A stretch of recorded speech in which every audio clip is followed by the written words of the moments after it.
यकीनी बनाइणो आहे, जंहिंखे अंग्रेज़ी में चइबो आहे परमानेंट सिग्नेचर ऑफ पुलिस असांखे रखणी आहे। अंदरि वञी करे असांखे पोस्टूं क़ाइमु करणियूं आहिनि, असांखे पके खां वठी करे कच्चे ताईं ऐं उन दरिया ताईं जेको असांखे पहा ठाहिणा आहिनि, रस्ता ठाहिणा आहिनि। इन में तमामु घणी असां सां रहनुमाई कई आहे IG साहब सिंध जनाब मुश्ताक महर साहब ऐं वज़ीर आला सिंध साहब जी आउट राइटली तमामु घणी हेल्प आहे। हिन में 200 किलोमीटर जा उन्हनि हिन बजट में रोड्स बि मंज़ूर कया आहिनि, जेके असांखे पके खां कच्चे ताईं ऐं कच्चे खां दरिया ताईं एक्सेस ॾींदा, जंहिंजे करे हिन क्राइम खे ख़तमु करण जो जेको परमानेंट सॉल्यूशन आहे उहो पुलिस जी अंदरि मौजूदगी ऐं मोटरेबल एक्सेस बेसिकली असांखे ठाहिणी आहे उते, त जीअं अचु वञु थिए ऐं हुननि जी लिक ऐं थम ख़तमु थिए।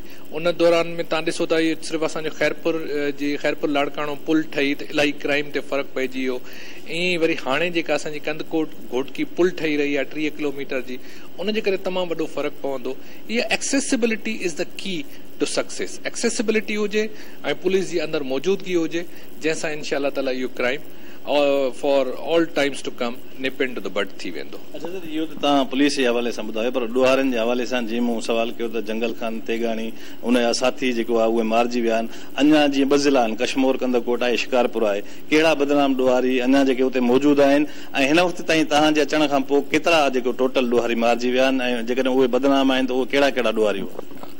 इन में हाणे तव्हां बिल्कुलु क्लियर कट ॾिसी सघो था, अॼु जी मेन मीडिया में बि रिपोर्ट थियल आहे। ऑन गोइंग ऑपरेशन जेको आहे, जेको लास्ट 2.5 महीननि जो आहे, उन में तक़रीबन असां जेको आहे 14 खां 15 मशहूर धाड़ेल जेका आहिनि, बदनाम धाड़ेल बल्कि चइजे, उहे असां उन्हनि जा मारे चुका आहियूं। उनखां अॻु में ऑपरेशन थोरो शुरू में जेको थियो हुयो, इन ऑल मिलाए करे इन जेका ऑन गोइंग कचा ऑपरेशन आहे नवंबर खां वठी करे हिन महिल ताईं, इन में 29 हिननि जा जेका मेन कल्प्रेट्स आहिनि उहे मारिजी चुका आहिनि ऐं तमामु घणा इंजर्ड थिया आहिनि। इन में असांखे इलाही वॾी कामयाबी मिली आहे इलिसिट वेपन्स जी रिकवरी में, POs ऐं एब्सकॉन्डर्स जी अरेस्ट में असांखे वॾी थी आहे। इन में जंगल तेगाणी हिकिड़ो वॾो नालो हुयो, बंगलाणी हिकिड़ो तमामु वॾो नालो हुयो, लालो तेगाणी वॾो नालो हुयो ऐं इन खां अलावा तमामु घणा असां सब्ज़ो आहिनि। ऐं लाइक वाइज छो जो मां हीअ जेका ऑपरेशन जी ॻाल्हि थो कयां, it is not only restricted to Shikarpur district, it also consists of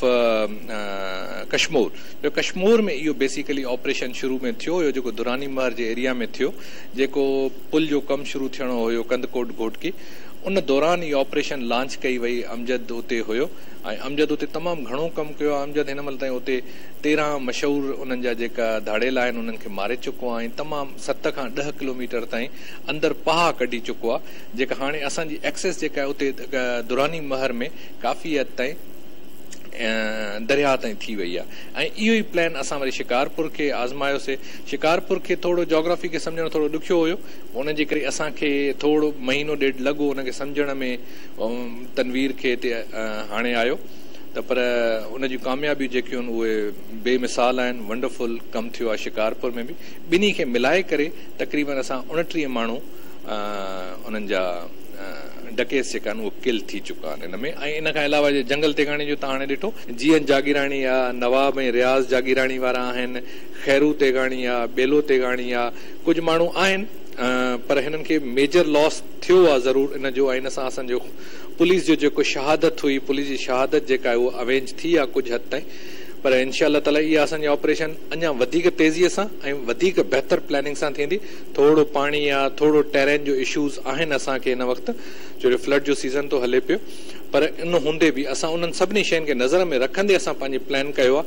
ऐं असांखे ॾाढी अलाह जी ज़ात मां उमेदु आहे ऐं असांजे कमांडर्स मां असांखे ॾाढी उमेदु आहे त ईअं ई असांजी लॉजिस्टिक ऐं एडमिनिस्ट्रेटिव सपोर्ट जेका गवर्नमेंट ऑफ सिंध करे रही आहे ऐं असांजा IG साहब करे रहिया आहिनि, असांखे ईअं ई सपोर्ट मिलंदी रहंदी ऐं ईअं ई असां इनशा अल्लाह ताला ख़ुशख़बरियूं ऐं कामयाबियूं आवाम खे ऐं सिंध गवर्नमेंट खे ॾींदा रहंदासीं। अच्छा मज़र साहब, हिकु पासे